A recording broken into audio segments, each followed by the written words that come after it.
حجاب از قلم آمنہ خان قسط نمبر 2۔ زرمینہ کے پیپر ختم ہو چکے تھے۔ آج گھر پر سب ایک ساتھ موجود تھے۔ بابا جان نے سب کو دادی اماں گھر پر بلایا تھا سوائے زرمینہ کے۔ اس کا دل بے چین ہونے لگا، عجیب سی کیفیت ہونے لگی، جانے کیا بات ہو رہی ہے، اندر کیوں سب اکٹھے ہیں۔ وہ دروازے کے باہر آ کر کھڑی ہو گئی۔ وہ کبھی اس طرح کی غلط حرکت نہیں کرتی ہوتی، مگر آج معاملہ کچھ الگ تھا۔ اس کے ماتھے پر پسینے آنے لگے تھے، کیونکہ اندر بات اس کی ہی ہو رہی تھی۔ اماں جی، آج بھائی صاحب میری دکان پر آئے تھے۔ ابراہیم نے نرم سے انداز میں ماں کو مخاطب کیا۔ ابراہیم صاحب کا پردوں کا کاروبار تھا۔ پورے مانسہرہ، بافا، بجنہ، شنکیاری اور ایبٹ آباد میں پردے ان کی دکان سے آگے دوسرے دکانوں تک پہنچائے جاتے تھے۔ ان کا بڑا بیٹا شہاب ان کے ساتھ ہوتا ہے، جبکہ سلطان الیکٹریکل انجینئرنگ میں ڈپلومہ کر رہا تھا اور آگے CSS کرنے کا سوچ رہا تھا۔ اچھا، کیوں آیا تھا فیروز؟ دادی اماں نے خیال سے پوچھا۔ عموماً وہ گھر پہ آ کر بات کرتا تھا اور آج اس طرح سب کو اکٹھا کرنا سب کو تجسس میں ڈال رہا تھا۔ اماں جی، وہ اپنے بیٹے رجب خان کے لیے زری کا ہاتھ مانگ رہے تھے۔ رجب کی اور شہاب کی آپس میں بہت گہری دوستی تھی اور وہ تو بہت خوش تھا، مگر بابا جان کے سامنے بولنے کی ہمت نہیں تھی۔ میں تو بہت خوش ہوں ابراہیم، رجب ہے بھی بہت نیک بچہ، اور دوسرا میرا پوتا ہے۔ زری اور رجب مجھے بڑے عزیز ہیں دونوں ہی۔ اس سے اچھا اور کیا بات ہوگی؟ گھر کی بچی گھر میں ہی جائے۔ تم کیا کہتی ہو رقیہ؟ ابراہیم صاحب نے بیوی کو مخاطب کیا، جو کافی دیر سے خاموش تھی۔ خاموشی سے ان دونوں کی باتیں سن رہی تھی۔ وہ کبھی بھی ابراہیم صاحب کے فیصلے میں نہیں بولی تھی۔ جو وہ کہتے وہی پتھر کی لکیر ہوتا تھا، تو بولنے کا فائدہ بھی کوئی نہیں ہوتا تھا۔ جو آپ کو اور اماں جی کو مناسب لگے، میری بھی وہی مرضی ہوگی، انہوں نے مسکراتے ہوئے کہا۔ پھر ابراہیم صاحب بڑے بیٹے کی طرف مڑے، جو کب سے انتظار کر رہا تھا کہ بابا جان اس سے پوچھیں، اور وہ بولے، ان کے گھر میں ہر ایک کی بات کو اہمیت دی جاتی تھی، ہر ایک سے مشورہ کیا جاتا تھا، بس فیصلے وہی ہوتے تھے جو بابا جان اور دادی اماں بولیں، اور کسی کی ہمت بھی نہیں ہوتی تھی کہ ان کے فیصلوں کے کوئی خلاف جائے۔ بابا جان، میں تو بہت خوش ہوں، رجب بہت اچھا لڑکا ہے اور دوسرا ہمارے اپنے خاندان کا ہے اور صفاتی ہے، تو ہمیں اور کیا چاہیے۔ اب سلطان کی باری تھی، جو وہاں موجود ہوتے ہوئے بھی وہاں نہیں تھا۔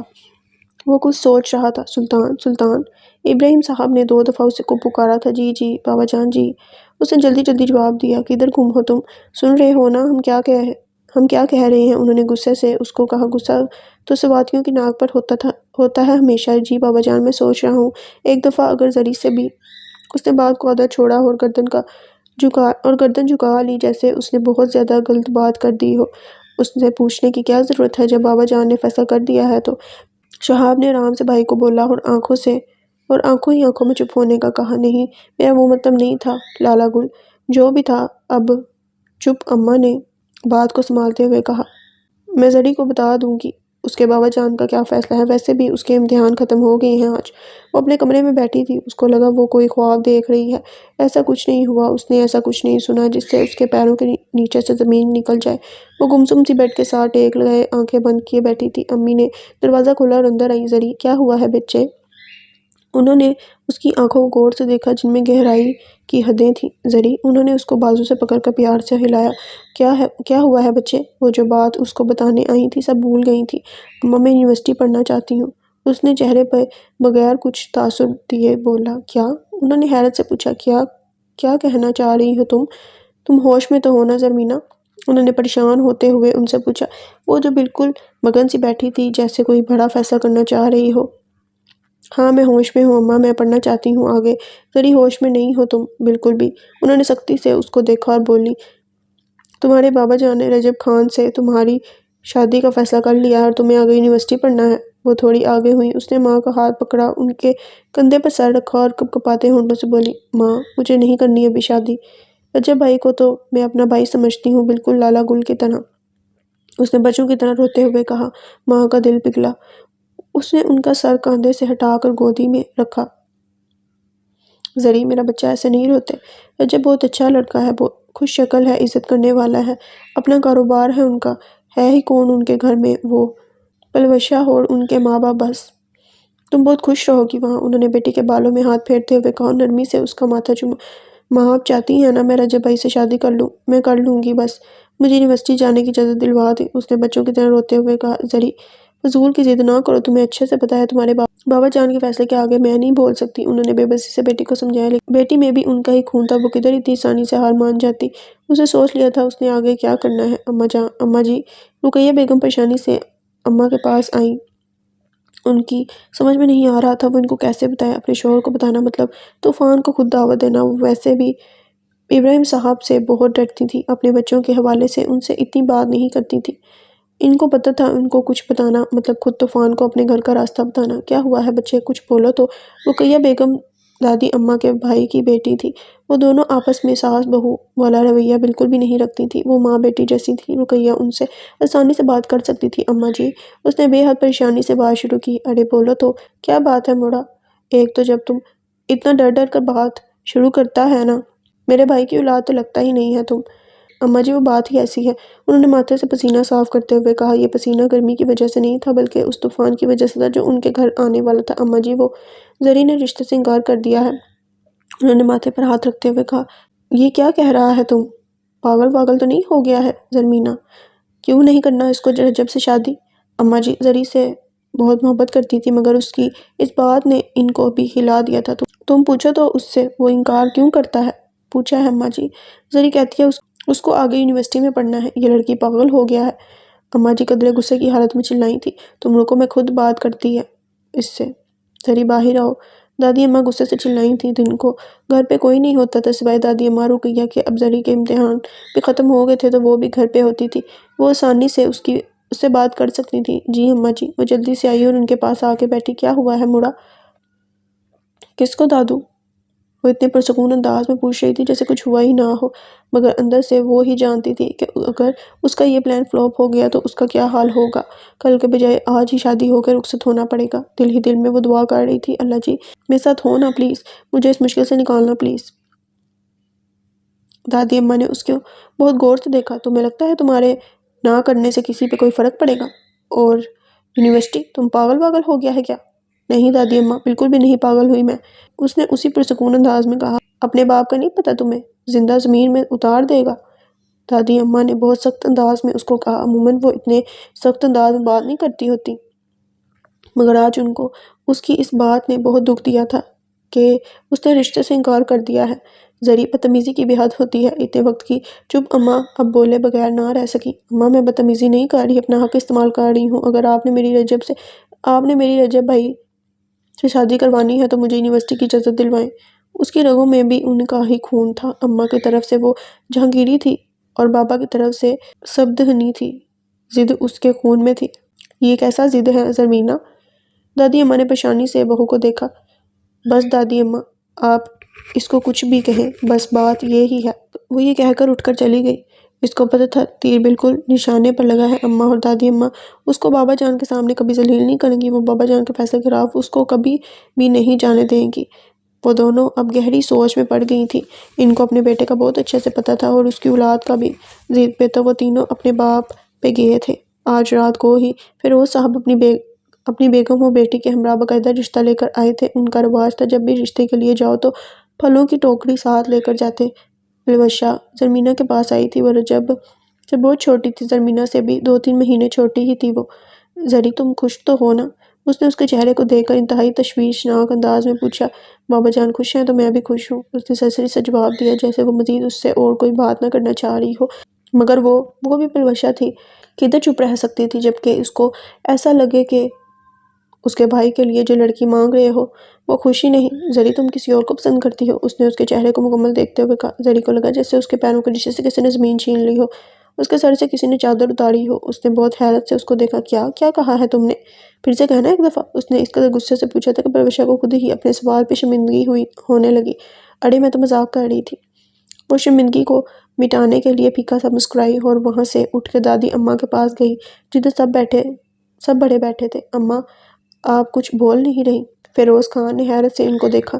اماں کے ذہن میں زری کی دل والی باتیں تھیں، مجھے آگے یونیورسٹی پڑھنا ہے، اگر آپ چاہتے ہیں کہ میں رجب بھائی سے شادی کروں تو مجھے یونیورسٹی جانے کی اجازت دلوائیں۔ وہ لوگ اتنا اچانک آئے تھے کہ اماں کو ابراہیم سے بات ابراہیم صاحب سے بات کرنے کا موقع ہی نہیں ملا۔ وہ اب بھی کچھ گمسم تھیں، انہوں نے ابھی بھی بیٹے کی بات نہیں سنی تھی۔ اماں آپ ٹھیک تو ہیں نا؟ ابراہیم صاحب اماں کے پاس آئے اور ان کے ماتھے پر ہاتھ رکھتے ہوئے بولے، ہاں ہاں موڑا ٹھیک ہوں میں، مجھے کیا ہونا ہے بھلا؟ اماں آپ کی طبیعت مجھے بہتر نہیں لگ رہی، میں ڈاکٹر کو کال کرتا ہوں۔ فیروز صاحب نے پریشان ہوتے ہوئے کہا، نہیں نہیں فیروز میں ٹھیک ہوں، تم پریشان نہ ہو بچے۔ فیروز اور ابراہیم ساتھ ہی رہتے تھے، مگر جب سے بچے بڑے ہوئے دونوں نے گھر الگ کر لیے اور بچے آپس میں ایک دوسرے سے پردہ کرنے لگے۔ ابراہیم صاحب چھوٹے اور فیروز صاحب بڑے بھائی تھے، وہ بس 2 بھائی اور 1 بہن تھی۔ بہن کی شادی مردان میں ہوئی تھی، وہ وہیں پر رہتی تھی۔ اماں میں زری کا ہاتھ مانگنے آیا ہوں۔ ویسے تو میں نے ابراہیم سے سرسری سا ذکر کیا تھا کہ وہ آپ سے اور بھابھی سے مشورہ کر لے۔ فیروز صاحب ماں کے پاس بیٹھے اور ان کو کہا۔ رقیہ بیگم اور فیروز صاحب کی زوجہ بھی وہیں پر موجود تھیں، مگر دونوں نے اپنی چادر ایسے چادر لے رکھی تھی کہ منہ سارا نظر نہ آئے۔ وہ لوگ پردہ کرتی تھیں ایک دوسرے کے شوہروں سے، وہ شروع سے ہی پردہ لیا کرتی تھیں جب ساتھ ایک گھر میں بھی رہتی تھیں۔ فیروز رجب میرا بیٹا ہے، بچی بھی گھر کی ہے اور بچہ بھی گھر کا ہی ہے، اس سے اچھی اور کیا بات ہے کہ گھر کی بچی گھر میں ہی جائے، مگر میری ایک شرط ہے، زرمینہ 2 سال یونیورسٹی میں پڑھے گی۔ تم کسی کو پسند تو نہیں کرتی؟ زری کو بلوشہ کی یہ بات گولی کی طرح لگی۔ وہ کس لڑکی کو کہہ رہی تھی؟ اس کو جس نے آج تک کسی نامحرم کو نہیں دیکھا، کسی نامحرم کی زبان سے اپنا نام نہیں سنا، کسی نامحرم کا خیال بھی اپنے دل میں نہیں لایا۔ وہ تو گہری چادر لیتی تھی تاکہ اس کا ایک بال بھی کسی کو نظر نہ آئے۔ وہ تو ایسے بات کرتی تھی کہ اس کی آواز بھی کوئی نہ سنے، تاکہ کسی نامحرم کو اس کی آواز بھی نہ آئے۔ وہ تو اللہ پاک اور آقا جان کے بغیر کسی کی محبت کو تصور ہی نہیں کر سکتی، وہ کسی نامحرم کو پسند کرے گی؟ اس نے یہ سوچتے ہی توبہ توبہ کہا، کانوں کو ہاتھ لگایا، اے اللہ پاک میرے دل میں کبھی بھی کسی نامحرم کی محبت نہ ڈالنا، میرے دل سے اپنی اور اپنے محبوب کی محبت کبھی بھی نہ نکالنا۔ میں خوش ہوں تیری محبت میں، مجھے کسی انسان کی محبت کی کوئی طلب نہیں، مجھے اپنی محبت سے کبھی بھی محروم نہ کرنا میرے مالک۔ اس نے ہاتھ اٹھا کر دعا کی تھی اور کچھ دیر ویسے ہی وہاں پہ خالی سا ذہن لیے بیٹھی رہی۔ یہ دعا کرتے ہوئے اس نے کب سوچا تھا وہ مرے گی بھی تو کسی نامحرم کی محبت میں۔ سب لوگوں نے چونک کر دادی اماں کو دیکھا۔ تم لوگ اس کو میری شرط سمجھو، میرا فیصلہ یا پھر میرا حکم؟ میں چاہتی ہوں زری 2 سال یونیورسٹی میں رہ کر اپنی تعلیم کو مکمل کرے۔ اماں کو پتہ تھا زرمینہ اگر خود یہ بات کرے گی تو اس کی کوئی بھی نہیں سنے گا۔ وہ اس کی دھمکی سے نہیں ڈری تھی، بلکہ اس کی خواہش کا مان رکھنا چاہتی تھی۔ زری بہت کم کوئی خواہش کرتی تھی اور نہ جانے کیسے غیب بھی مدد ہوتی اور اس کی ہر خواہش پوری ہوتی تھی۔ اماں جی یہ آپ کیا کہہ رہی ہیں؟ ہمارے خاندان میں پہلے کس نے یونیورسٹی پڑھی ہے جو اب ہم انوکھا کام کریں؟ میں تو اس کے کالج کے بھی خلاف تھا، آپ نے ہی زبردستی اس کا داخلہ کروایا تھا اور اب یونیورسٹی؟ ماں کی اس بات سے اس کا دماغ بالکل کنٹرول سے باہر ہو گیا تھا۔ بے شک وہ اپنی ماں سے بہت محبت کرتا تھا، مگر یہ بات اس کو یقین ہی نہیں آ رہا تھا کہ اس کے گھر میں بھی کبھی یونیورسٹی کا ذکر ہو سکتا ہے، وہ بھی اس کی بیٹی کے لیے۔ اماں ابراہیم ٹھیک کہہ رہا ہے، اب ہماری بچیاں بھی باہر جائیں گی، غیر مردوں کے ساتھ بیٹھ کر پڑھیں گی، جو بات ہمارے خاندان میں کسی نے سوچی ہی نہیں ہے اس کی شروعات ہم کریں گے۔ اماں بہت غلط بات ہے یہ، میں تو کم از کم اس بات کے حق میں بالکل بھی نہیں ہوں۔ فیروز صاحب بھی اماں کے اس فیصلے سے بہت حیران ہوئے تھے۔ وہ کیسے اتنی بڑی بات ایسے اس موقع پر کر سکتی ہیں جب ہم رشتے کی بات کرنے آئے ہیں؟ اماں جی آپ کو پتہ بھی ہے ہزارہ یونیورسٹی کے کیا حالات بنے ہوئے ہیں، لڑکے آپس میں ایک دوسرے کو مار رہے ہیں لڑکی کے لیے، آپ کو پتہ بھی ہے کس طرح کے لوگ ہیں ادھر؟ شہاب نے بظاہر تو نرم لہجے میں دادی اماں کو بتایا، مگر اندر سے اس کا دل ہی جانتا تھا وہ کیا کر گزرے۔ ہزارہ یونیورسٹی کے نام سے ہی اس کو نفرت تھی۔ لالا گل بالکل ٹھیک کہہ رہے ہیں بابا جان، ادھر کے حالات ایسے نہیں ہیں کہ ہم اپنی عزت کو ادھر بھیجیں، ادھر صرف لڑکیاں ہی نہیں لڑکے بھی ہیں، اور ہیں بھی ہر طرح کے گھروں کے۔ سلطان نے بھائی کی بات کو آگے بڑھاتے ہوئے کہا۔ دادی اماں نے سب کی باتیں بہت آرام سے سنی۔ مطلب اب تم سب اتنا بڑا ہو گیا ہے کہ ہمارے فیصلے میں بولے، اب ہم شاید فیصلہ لینے کے قابل ہی نہیں رہا، ٹھیک ہے تم لوگ جانو اور تم لوگوں کی اولادیں جانے۔ نہیں اماں جی ایسی کوئی بات نہیں ہے، آپ کا ہر حکم سر آنکھوں پر، مگر یونیورسٹی والی ضد پہ میں آپ کا ساتھ نہیں دوں گا۔ زری مجھ سے زیادہ آپ کی بیٹی ہے، مگر آپ کو یونیورسٹیوں کا نہیں پتہ۔ میری بیٹی کو آج تک کسی غیر مرد نے نہیں دیکھا اور آپ چاہتی ہیں وہ غیر مردوں میں بیٹھ کے پڑھے، یہ ممکن نہیں ہے۔ ابراہیم صاحب نے نظریں نیچے کر کے ماں کو اپنا فیصلہ سنایا۔ ٹھیک ہے ابراہیم، جیسے تم لوگ مناسب سمجھو۔ وہ بہت دل برداشتہ ہو کے بولی۔ اماں جی آپ میری بات کو کیوں نہیں سمجھ رہی؟ خدا کے لیے مجھ سے خفا نہ ہو، آپ ایسا نہیں سوچ سکتی ہیں، میں جانتا ہوں یہ سب زری نے کہا ہوگا آپ سے، انہوں نے پہلے دکھ سے کہا اور زری کا نام لیتے ہی ان کو عجیب سا جلال آیا تھا۔ وہ لوگ بیٹی کو کچھ کہنا تو ہی سمجھتے تھے اور وہ بھی کسی کے سامنے کچھ کہنا۔ آج انہوں نے اپنے اصول توڑ دیے تھے اور ایک زوردار آواز لگائی، زرمینہ گل، میں اس سے بعد میں بات کر لوں گی، آپ اس کو ایسے کیوں؟ رقیہ بیگم نے بکھلائے ہوئے لہجے میں کہا، زرمینہ، اس سے پہلے دادی اماں کچھ کہتی وہ بھاگتی ہوئی ادھر آئی۔ اس کو آج لگ رہا تھا جیسے آج اس کی زندگی کا آخری دن ہے۔ وہ تینوں بہن بھائی ایسے بھی اپنے والد سے بہت ڈرتے تھے، ان کے سامنے بھی نہیں بیٹھتے تھے، اور زری، اس نے تو باپ کے سامنے کبھی سر اٹھا کے بات بھی نہیں کی تھی۔ باپ کے زرمینہ کہنے نے ہی اس کے پیروں کے نیچے سے زمین کھینچ لی تھی۔ وہ باہر کھڑی سب سن رہی تھی، اس کو پتہ تھا کیا ہونے والا ہے۔ جی بابا جان، اس نے کانپتے ہوئے کہا تھا۔ اس کو ایسا لگ رہا تھا جیسے اس کے جسم سے روح کسی نے نکال دی ہو۔ اماں جی کیا کہہ رہی ہیں؟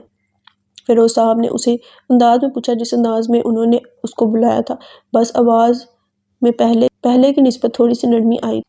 کیا بابا جان؟ اس نے نظریں نیچے کر کے لڑکھڑاتی ٹانگوں کے ساتھ پوچھا۔ تم آگے یونیورسٹی پڑھو گی؟ ابراہیم صاحب نے اس سے پوچھا۔ اس کو لگا جیسے آسمان اس پر گر گیا ہو، زمین پیروں کے نیچے سے کہیں نکل گئی ہو، جیسے وہ گہرائی کھائی میں گر رہی ہو۔ اسے سوچا بھی نہیں تھا کہ اس کی ایک خواہش کا، صرف ایک خواہش کا ایسا رد عمل ہوگا۔ تم سے پوچھا ہے میں نے؟ ابراہیم صاحب نے آواز کو اور اونچا کیا۔ نہیں بابا جان، اس نے پھوٹ پھوٹ کے روتے ہوئے کہا، جیسے کوئی مرتا ہو اور اچانک اطلاع پہ گھر والے روتے ہیں۔ وہ کبھی بھی اپنے باپ سے بغاوت نہیں کر سکتی تھی، وہ کبھی بھی ان کے سامنے نہیں بول سکتی تھی، ہاں مجھے پڑھنا ہے، اگر آپ اجازت نہیں دیں گے تو رجب خان سے میرے رشتے کو بھول جائیں۔ وہ کبھی مر کے بھی ایسا نہ بولے۔ وہ ایک فرما بردار ماں کی اولاد تھی، وہ کیسے اپنے بابا جان کے سامنے بول سکتی تھی؟ بیٹی تو ہوتی ہی باپ کا مان رکھنے کے لیے ہے، آج وہ اتنے لوگوں میں اپنے باپ کے سامنے کیسے بول سکتی تھی؟ نہیں بابا جان، مجھے نہیں پڑھنا، آپ جو چاہیں گے بس وہی ہوگا، اس نے بچوں کی طرح روتے ہوئے کہا، اور روتے روتے ہی وہیں پر زمین پر گر پڑی۔ اس کے ماں کی اتنی ہمت نہیں تھی کہ وہ اپنے شوہر کے سامنے بیٹی کو اٹھا سکے۔ وہ اپنی بیٹی کی اس حالت پر اندر سے مر رہی تھی، مگر پھر بھی ایک فرما بردار بیوی کی طرح وہاں سے ہلی بھی نہیں تھی۔